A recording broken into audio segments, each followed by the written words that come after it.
sus nako. Kadugay bagin sa konsis.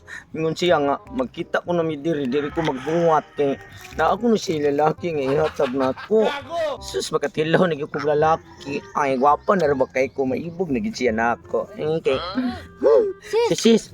Sus. Ano imong kung gipatawag diri? Tawag na limot ka nga ingon ka nga wat ako dito kay na ako i-surprise nimo.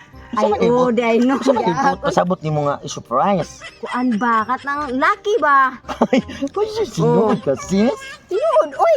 Unsa ba tawag ka nga mabuntis, magkukuugwa po kay lucky. Ay, di ay no, may pa-consist. Ay, nabuntis ka. Ako, bitok, nagisod. Nye. Nya ka nang saman, andam naman ka na imong kwarta diha. Ay, Kay, pero kana ra bang laki ha ra ba sis? Kana ra bang laki ha? Amigo na sa kumbana. Ako nung jutong gihangyo akong bana bakit para gani nga kanang makakita jud kog laki nga para nimo. Ay, naadi kay bana, sis. Abi na ko okay nang nagpatira ra ka. Unsam taon kay ma'am, naminyo ko muna nabuntis ko kay og dili pa lang jud siya willing nga makipagminyo nako sis. Uy, dili ko magpabuntis sis oy kay si kana siya kay willing man makipagminyo sis mo na nga nagpabuntis lang jud ko sis kay para di magmahay ba.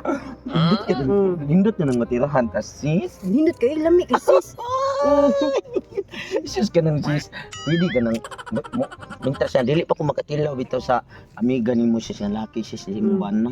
Pwede ka nang muhuam lang sa kasimong bana. Patiras ko ka sa sis baron. Mubuntis ag kong klaro. Nah, unsam taon na sis. Mugamit mo ka sa kumbana niya. Kita nang duha. Ang usa din no. Kung pwede ba, sabihan na siya. Sige, ang yun na to kumbana. Og mo okay siya. Oh, sige ka no. Oh, sige, sige ka talaga ay. Pero Unsam sis, taon ka. basta Share ha? nga ang anak jud ba na basta nag-amiga. Share ba yan? Unya, ang imong bana na ko'y pangutana sis ba. Dako siya bunal. Ay, kanang og kana mo hisgutan na to sis kanang ikaw ra jud maka kanang sulti ana sis ug dako bagbunal sis kay ito kung bana sis isot mo gud.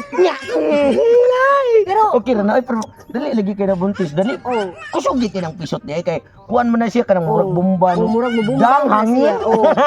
Wala dali kay ko nabuntis. Inta na sis kay gusto na kong tilaw niya Ito na, ro may baw anak ko dako og gamay. Og mo okay sa siya. Ang usa din Oh, no. pero og di siya mo okay ato ta sa iyang amigo. Oh, sige sige Oh, sige sige, sige tana. sis tana thank you. Ang sarap man akong asawa ay nagsige naman sila naglaag mo pa'y buntis siya. Dako siya tiyan. Magsige man og susuroy noon nga. Mo pa'y Mauning ba na? Ay, mauli maka nga. Ang imong tiyan o imong nagilaglaag. Ay kuan man good love kanang ako ang sister ba. Ay, Ako my God. kuan kanang hangyo ang good siya nga. Asa mo entra mo kanang mga misgay? Imong ridaman kaning bayot. Dili lang. Uy, naunsam taong ka nga. Ngita lagi siya laki. Unya, yan naman siya nga. Naminyo ba daw ko nuko? Oo, naminyo ko sis mo na nabuntis ko. Nakoy bana. Unya, sig ko bayot ka sa usang bayot. Lalagi Ikaw na siya. ning bayot mong amiga oy. Wala pa lagi pagkatilong kuno yung harian sa. Unya, asa ba naman gari mo pagita mo laki dito. Kuan lagi kinalaba kanang gusto siya mutilaw ko no ug okay ra nimo. Bungo sa ko, hindi ko mutilaw ng naungay. Kasirao ng naunga. Guwapo. Wapay ka katilaw day. Wala pa yung kakatilong. Gusto Pero ganahay ka makatilaw karon. Siyempre, mabitang hangyo kasi mga asawa. Dili, ani ni siya. Pwede ba? Ani ni siya. Di man ko pwede kay nanam ko yung asawa. Doon ako yung amigo nga hambon sa gato. Wapa sa to katilaw. Mo ba? Oo, pwede. Pwede ito maimong kanang yun. Tama Pwede na yan, ko. magwapo. Oo, gwapo pa na ko. Oo. Ay, bay, dali ko bay. Dali bay, dali. Sure ba? Ay, giyo. Asa may problema ba? Gido sa di kasi mga bayabay pud ay. Oh, bay, kini siya bay. Gusto siya magpaliwat ko, no? Ay, siya niya. Kani, kani. Ano siya? Okay, birahe bay. Mo ba? Birahe. Dili, sabag. Dili. Asa mo kura? Ay, ayaw sila na. Dili. Dili kung tilaw ni mo. Grabe pa rin ang pagdagwan. Aray!